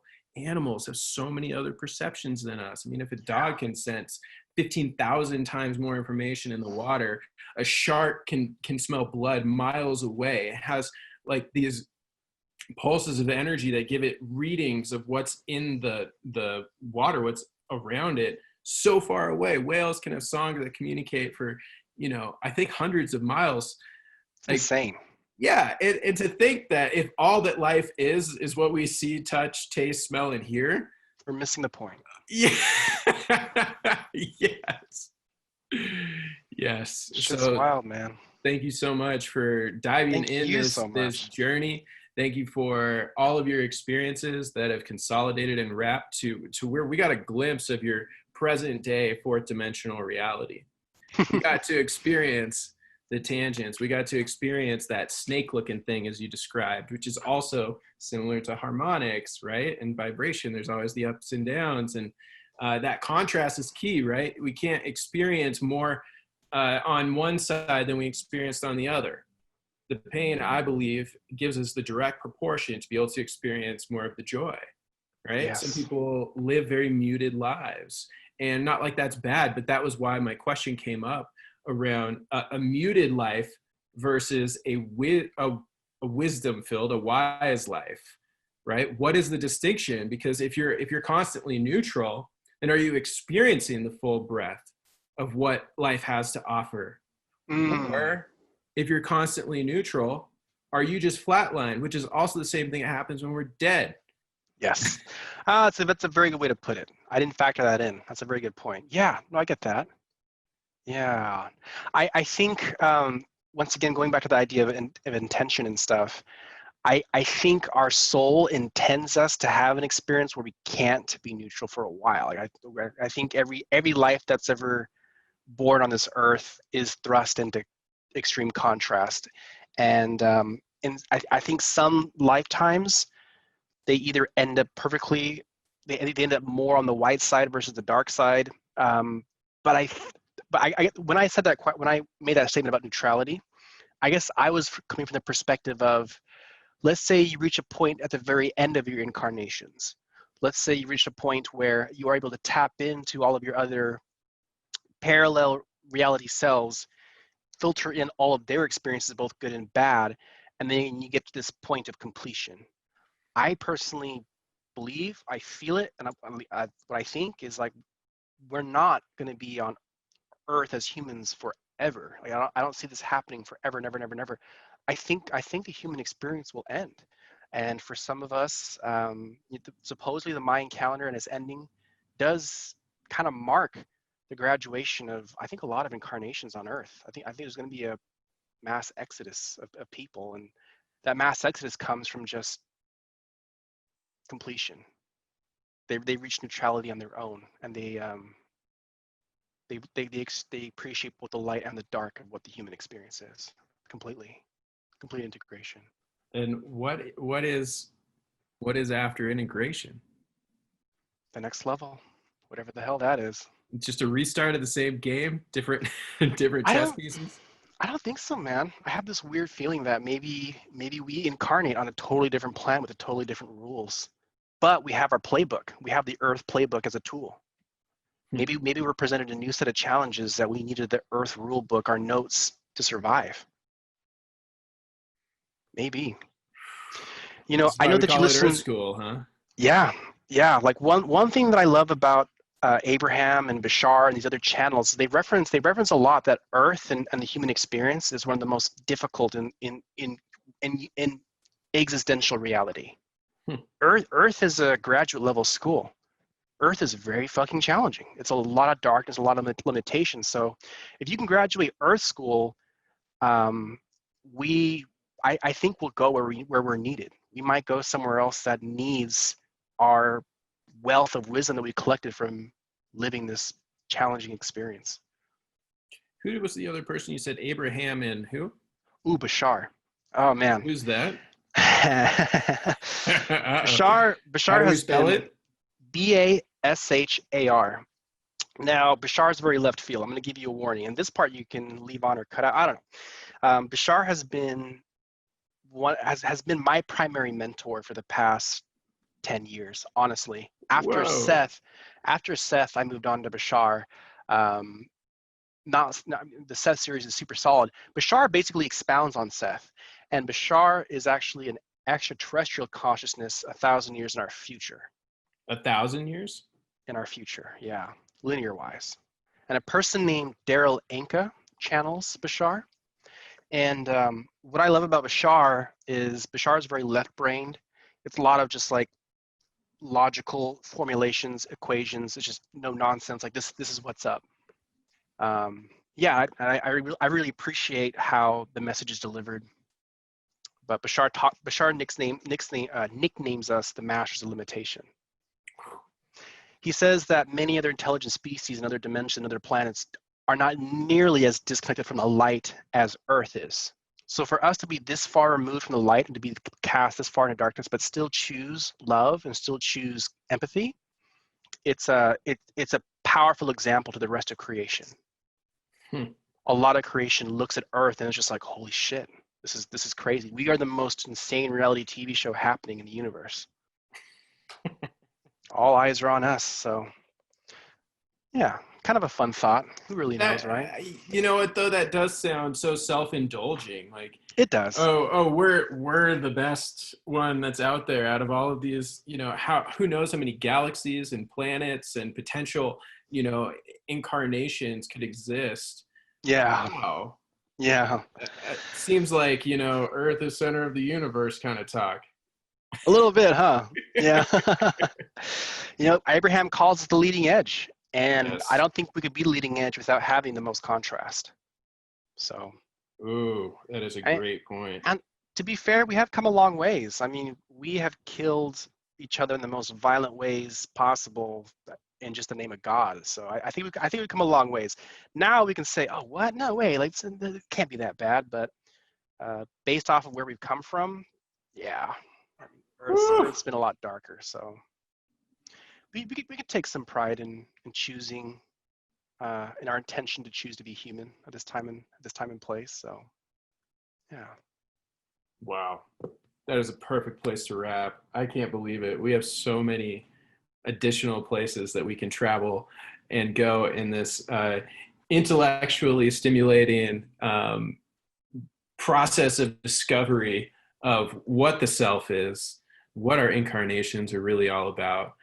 What is the purpose of all this Earth School? Why would we exist here? How have we connected historically? How do we connect in present tense? And where are we going in a future tense? Yes. Thank you, brother. Thank you. All right. And then where can everybody check you out at? How do they get in touch with you? That will have to be on a follow-up episode. I currently don't really have a platform or anything. Okay. Do you have an email? Do you have a phone number? Do you have anything like that you'd like to share? Oh, yeah, sure. I'll share my email from back when I was 11 years old. It's thelegendoflee@gmail.com. Oh, yes. Wow. All right. Your inbox will be flooded with questions for future episodes. Oh man, people are going to be asking like, where did you get this information from? Do you have a source? Which is good. I'm actually looking forward to questions. This is all stuff that I've read and researched in the past, but I'd love to start reinforcing these sources and having citations. And yeah, this will be good for me. So bring it on. That's right. All right. Let the games begin. All right, brother. Well, thank you so much. Really appreciate you. And until the next time, thank you so much for listening. Have a great day. Dude. You as well. All right. Later, bro. Peace, man.